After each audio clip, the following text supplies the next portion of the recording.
Sepi terasa begitu kentara.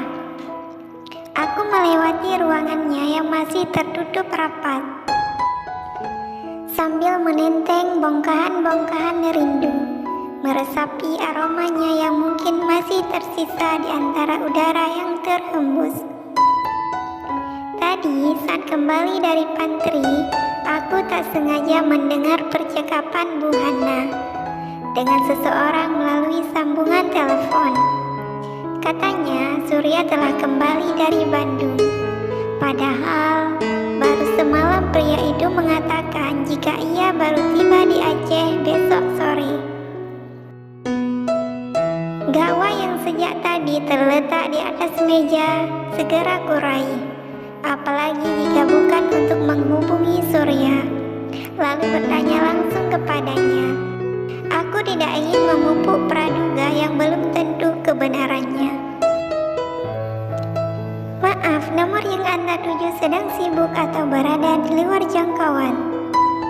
Aku memejam mata sambil menghela nafas kasar, menyimpan kembali benda pipi itu ke atas meja, karena nomor Surya tidak bisa dihubungi. Pria itu mungkin sedang menerima panggilan dari nomor lain, atau bisa saja daya ponselnya sedang habis total.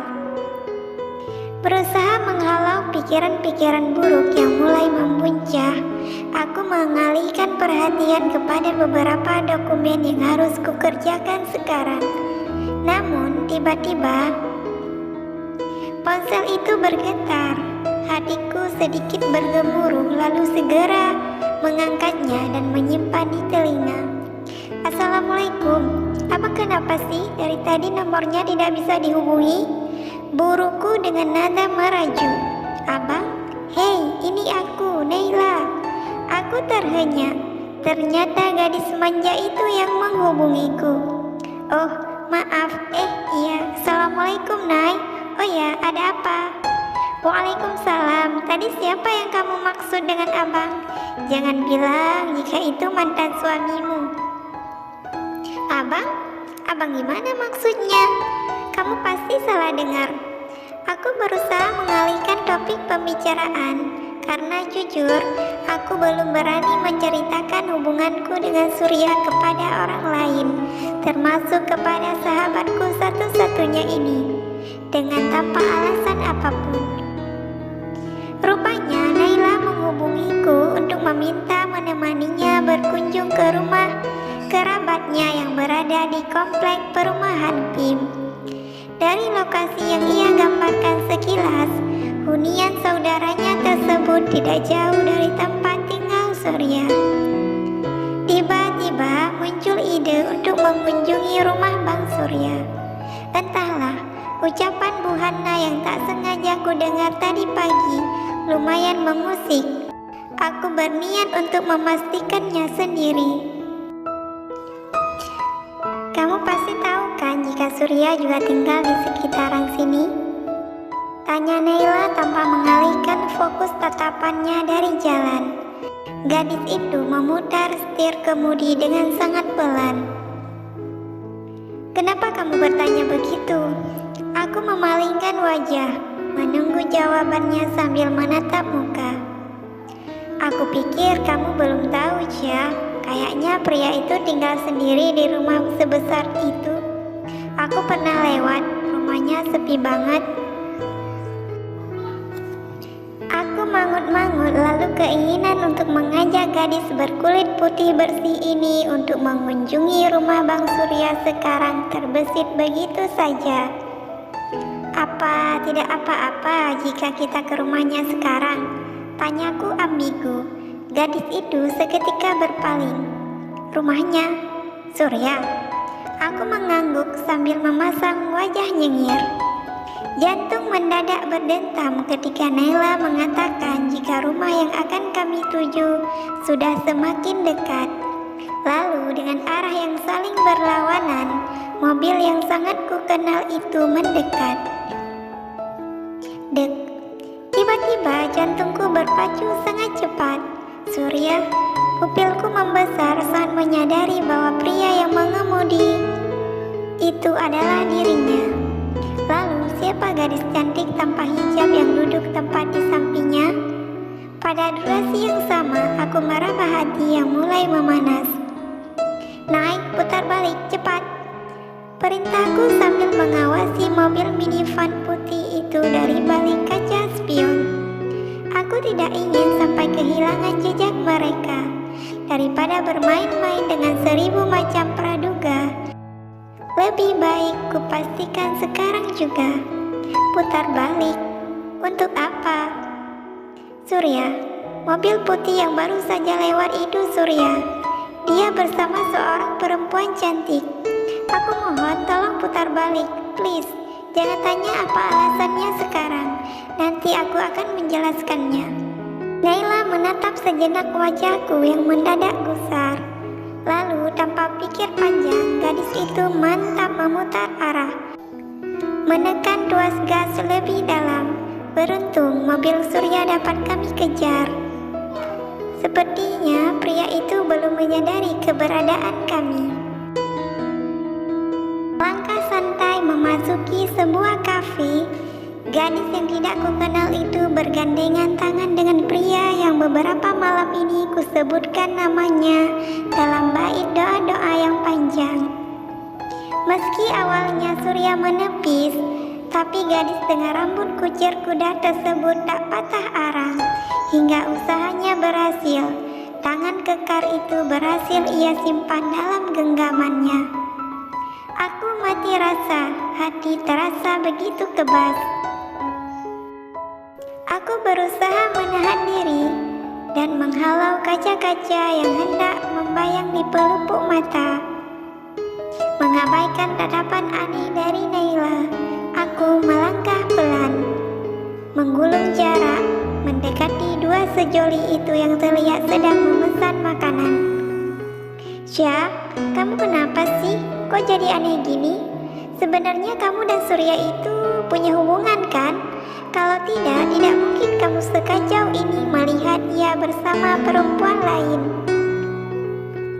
Aku tak menjawab, fokusku tetap satu, mereka, Surya dan gadis asing itu. Aku harus memastikan kenapa mereka sedekat ini. Sayang, kalau kita udah nikah nanti, kita buka usaha kafe kayak gini ya. Biar aku yang menjalaninya. Kamu tetap fokus ke perusahaan. Celoteh sang gadis sambil melihat-lihat menu untuk mereka pesan. Surya tak merespon, ia malah menyebutkan daftar menu yang akan ia pesan untuk dicatat oleh pelayan. Hatiku seperti terbakar. Luka lama belum sembuh dengan baik, kini luka baru datang membawa diri. Namun aku bersyukur pertahanan sudut mataku masih kuat. Hingga detik ini belum satu tetes air pun yang berhasil lolos.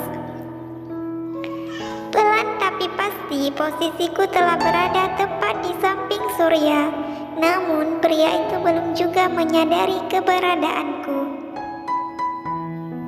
Aku pikir saat ini kamu masih berada di Bandung, sindirku dengan ekspresi dingin.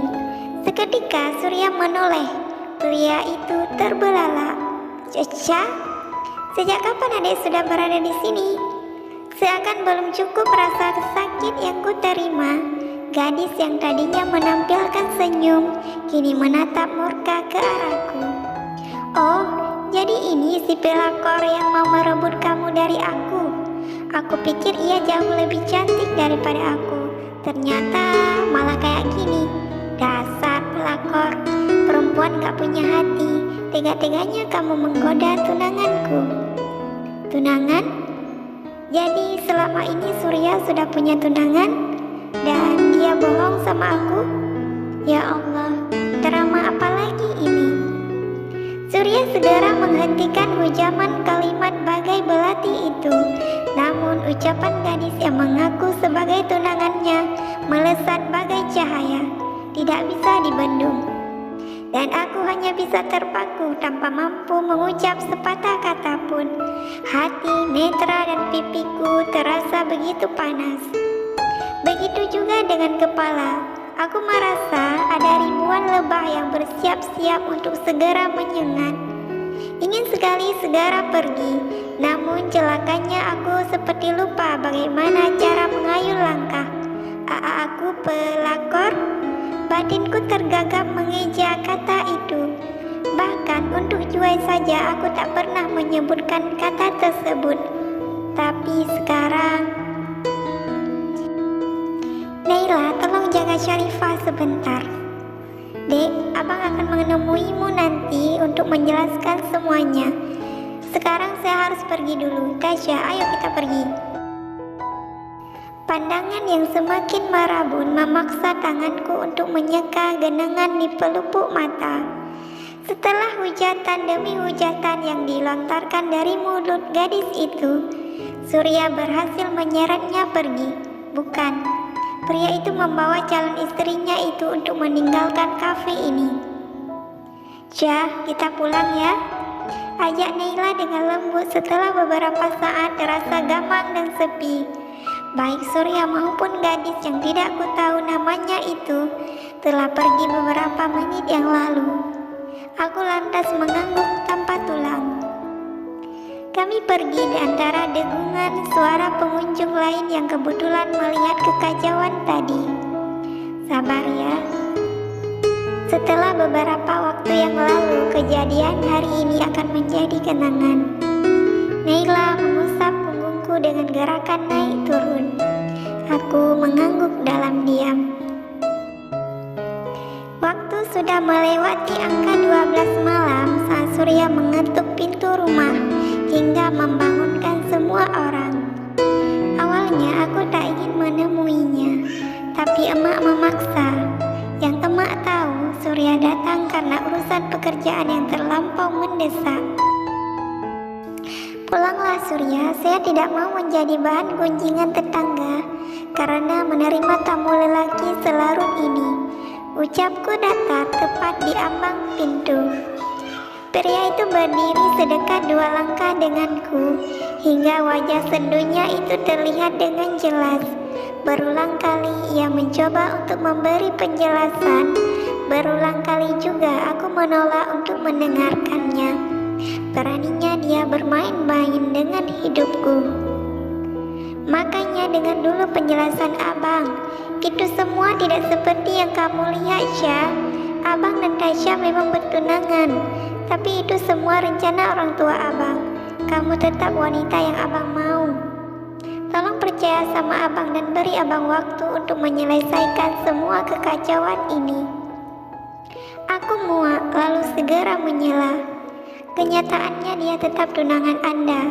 Anda tidak perlu mengatakan apapun lagi. Semua sudah jelas. Sekarang saya minta Anda pergi.